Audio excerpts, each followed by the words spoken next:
आज्ञा नमस्कार मु आपणकर इंजीनियर सुभाषिष तराई काली जमती आपन को फाउंडेशन ऊपर किसी टिप्स देती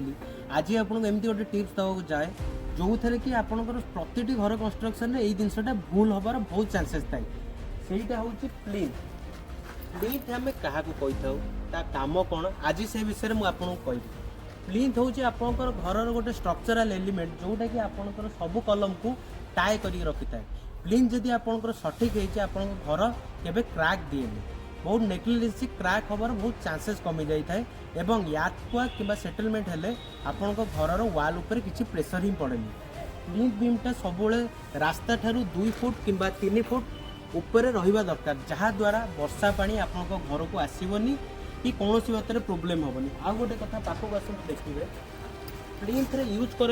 रड 16 mm 12 mm आम रीबार जहाँ को यूज करता 8 mm रो आज for structural details civil engineering details ऊपर से दि जाए प्लिंथ कास्टिंग होपर आम गोटे वाटर प्रूफिंग कोटेड दवा दरकार जहाँ फल कि तलर water ground table water plinth को क्रॉस करके आपण को वाल को जीव ना